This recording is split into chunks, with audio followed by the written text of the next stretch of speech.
The Goose in the Lake. In a cosmopolitan city in Brazil, where the frenetic pace of modern life dictated the rhythm of the hours, lived Benjamin Parker, a renowned businessman in the field of sustainable innovation. Benjamin, at age 45, had achieved what many considered the pinnacle of success: a thriving company, a loving family, and an untouchable reputation. Yet despite his material success, he felt a deep emptiness, a longing for something greater than what money could buy. Benjamin was a man of Protestant faith, a member of an evangelical church since childhood. Although he was dedicated to his church, his professional commitments often took him away from religious activities. Even so, he maintained a constant relationship with God through daily prayer and reading the scriptures. His heart was always open to divine guidance. One day, Benjamin was faced with a challenge that would test his faith in an unimaginable way.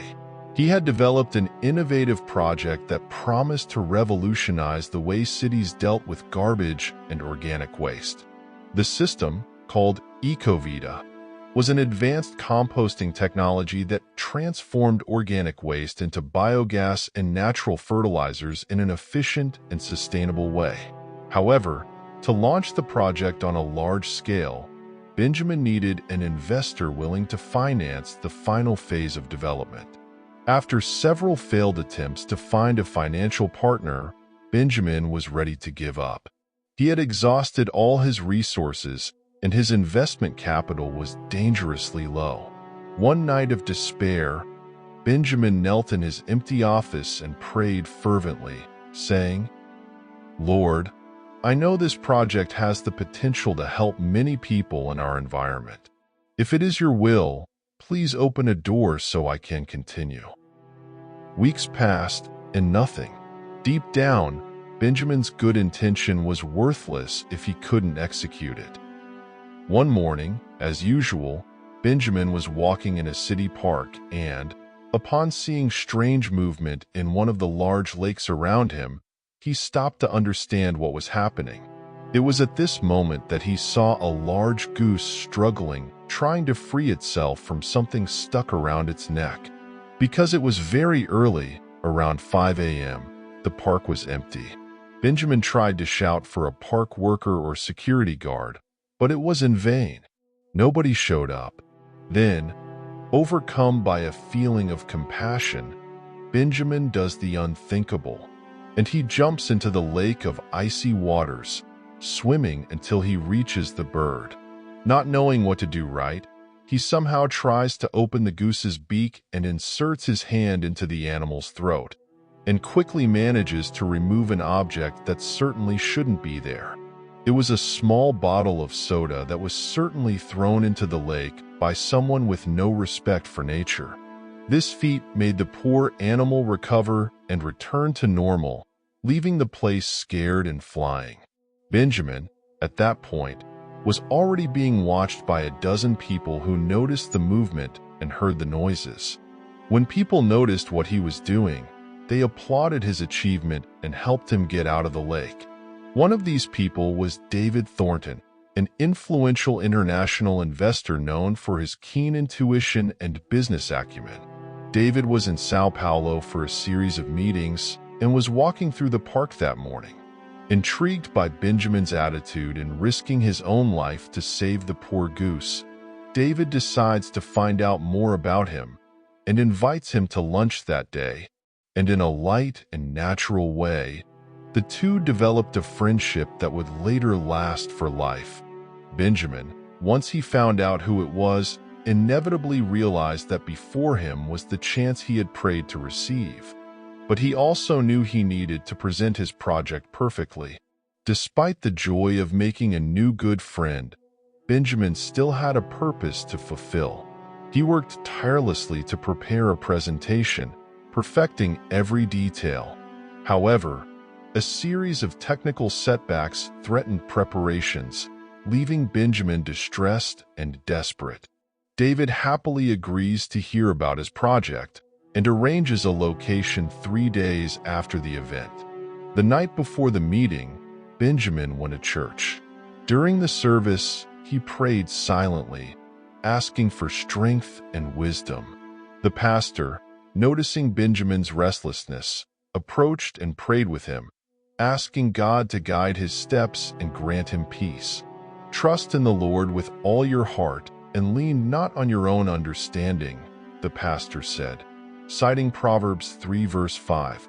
On the morning of the meeting, Benjamin felt an inexplicable calm. He arrived at the scene and was greeted by David Thornton, who seemed equally interested and attentive. During the presentation, everything went perfectly. Benjamin spoke passionately and clearly about the potential of EcoVita and how the system could transform organic waste management in large cities, helping the environment and promoting sustainability. David listened intently and, after the presentation, asked some insightful questions. Benjamin responded confidently, feeling like he was being guided in his words. When the meeting came to an end, David smiled and extended his hand and said, "I wanted to hear you defend your idea, and I was actually interested in your project, but regardless of what if only, from the day we scheduled this meeting, you already had my yes. I like people of value, who are capable of taking risks to save other lives." Benjamin, moved, realizes that God had planned all that, just to show that doing good is always worth it. The news was received with joy by Benjamin's team. They now had the resources necessary to complete the development of EcoVita and launch it into the market as a powerful resource in combating environmental-related problems. Benjamin knew this moment was a direct answer to his prayers and his unwavering faith in God. In the following months, the project progressed quickly. The team worked tirelessly, driven by renewed hope and confidence. Finally, EcoVita was implemented in several Brazilian cities, receiving national acclaim and transforming organic waste management. But the miracle didn't stop there. Inspired by his faith experience and extraordinary results, Benjamin decided to use part of his company's profits to support social and missionary causes. He funded environmental education programs in underserved communities and sponsored initiatives that promoted sustainability. Furthermore, he dedicated time to sharing his story at conferences and events, highlighting the importance of faith, but especially love for others, including animals.